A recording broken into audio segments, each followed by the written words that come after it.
Have you ever walked away from a conversation with someone who drinks or uses feeling like somehow you were the problem? Like you started the conversation with a concern, but you ended up apologizing in the end? Or maybe you try to talk about something that you're seeing and you're being told that you're crazy or you're too sensitive or that you're the one that's making things worse? If any of that sounds familiar, you're in the right place. This is the video for you. And you're not crazy.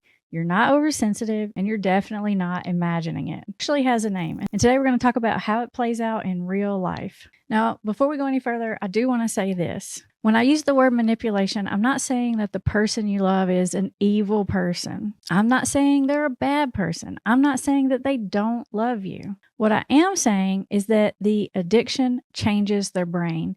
And a brain in active addiction is a brain that's wired above everything else to protect the addiction. It's not always conscious or intentional. Think of it this way. The addiction is running the show, and that addiction will say whatever it needs to say to survive. Now, that's not an excuse, it's an explanation. And understanding the difference is what's going to let you stop taking it so personally and start responding strategically. All right, so let's get into what this really looks like in an everyday situation, not just what you see in the movies. One of the things that I see all the time is a tactic I'm going to call reality distortion. This is when you bring up a concern or suddenly you're being told that that's not what happened, you're remembering it wrong, you're exaggerating, I only had 2 drinks, that conversation never happened, you're making a big deal out of nothing. This is sometimes called gaslighting. And here's what makes it so insidious. It's because it doesn't happen all at once, it's gradual. It's like small corrections to your memory, small minimizations of what you saw until one day you don't even trust your own perception anymore. Because that's what happens when someone is consistently rewriting reality for you. Now, a second pattern of manipulation is what I'm going to call emotional inversion. And this happens when your concern becomes their wound. Like when you try to talk about their drinking and suddenly you're the controlling one. You try to express that you're scared and suddenly you're the one causing the stress. If you didn't for example, they might say, if you didn't nag me so much, I wouldn't need to drink to relax. Or you're so negative, you stress me out. No wonder I drink. Do you see what's happening there? You came in with a concern and you walked out with guilt. That's how they flip it. And it works because you love this person and you don't want to be the reason why they're struggling. So you back off. You apologize. You try to be less stressful. And the conversation about the real problem, it just never happens. You never really get there. Now, there's a third pattern, and it's one that I'm going to call manufactured doubt. And this one does the most long-term damage. It sounds a little something like this. Nobody else thinks there's a problem. Even your friends think you're being dramatic. You're the only one who has an issue with this. What this does is it slowly cuts you off from your own judgment and from the people around you. Because if everyone else thinks you're overreacting, why would you reach out to them? Why would you say anything to people in your life? You start to feel completely alone in your reality. And that situation makes it so much harder to see things clearly. If you've ever stopped talking to friends about what's going on at home because you're afraid they won't believe you or they wouldn't understand, that's not an accident. Now, a fourth manipulation pattern that you might have run across before is called moving the goalpost. This is a pattern of promises that shift just enough to maintain your hope without ever actually changing anything. Like, I'll stop after the holidays.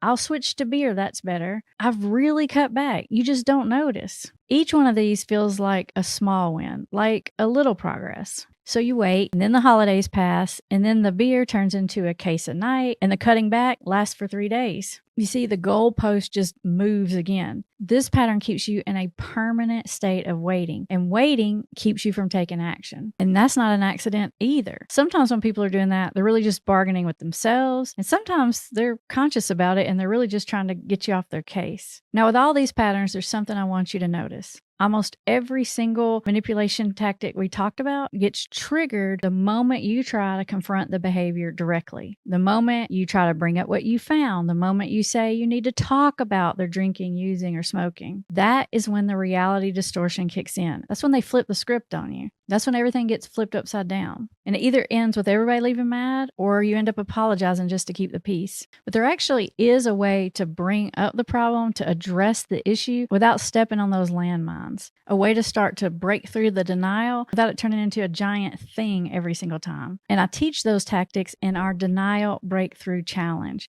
I teach you how to influence without triggering defensiveness, without the argument, without losing yourself in the process, without even having to bring up the substance.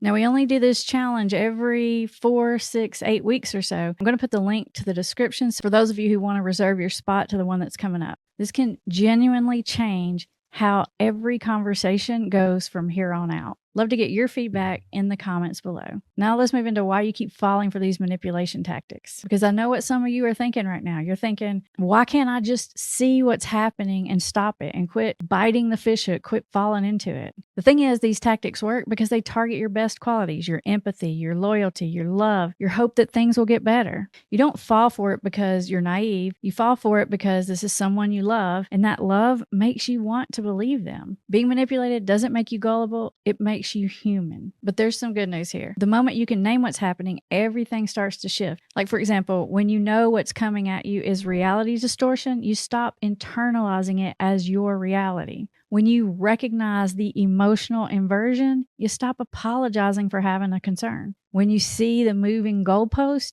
you stop waiting and you start focusing on what you can actually do. You don't become cold.